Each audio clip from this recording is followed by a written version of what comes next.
Department of Budget naglabas na ng kaukulang pondo para suportahan ang public-private partnership projects ng DOTC o Department of Transportation and Communications.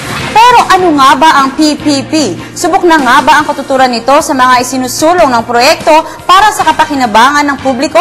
Narito ang espesyal na ulat ni Edwin Eusebio. Ang Public-Private Partnership o PPP ay inilalarawan bilang pagsusosyo ng serbisyo ng gobyerno at pribadong negosyo. Ang mga paraang ito ay minsang tinatawag na PPP, P3 o P Exponent 3. Kinapapalooban ng PPP ng kontrata sa pagitan ng mga kinatawan ng public at pribadong sektor, kung saan ang private party ang maglalatag ng proyekto at tataya sa gastusin nito. Sa isang uri ng PPP, ang halaga ng paggamit sa serbisyo ay binabayaran lamang ng sangay ng pamahalaan at hindi ng salapi ng mamamayan o taxpayers. Ang iba naman ay capital investment na ginawa ng pribadong sektor sa bisa ng kontrata sa gobyerno. Maaring magiging bahagi lamang ng gobyerno ay ang pag-aproba sa kontrata. Ito ang naging batayan ng Budget Department sa paglabas ng 4.6 billion pesos. Ito'y para suportahan ang PPP projects ng DOTC o Department of Transportation and Communications. Sinabi ni Budget Secretary Florencio Butch Abad na inilabas nilang pondo ay magagamit sa paglikha ng higit pang mga gateways tulad ng paliparan at pantalan.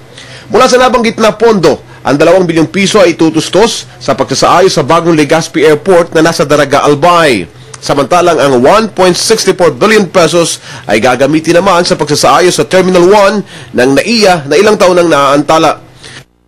Sa inilabas na budget, inaasahang maisasaayos na ang mga mechanical, electrical, fire protection systems ng NAIA 1. Samantalang ang 160 million pesos ay tutustos naman sa Amlang Airport Development Project tungkol sa nais ng gobyerno na magkaroon ng access points sa Central Mindanao mula sa North Cotabato.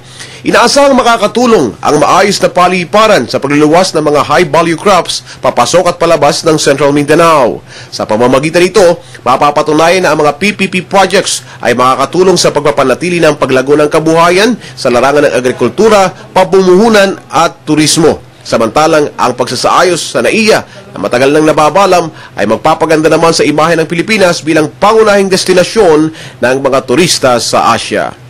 Para sa Telebisyon ng Bayan, Edwin Eusebio.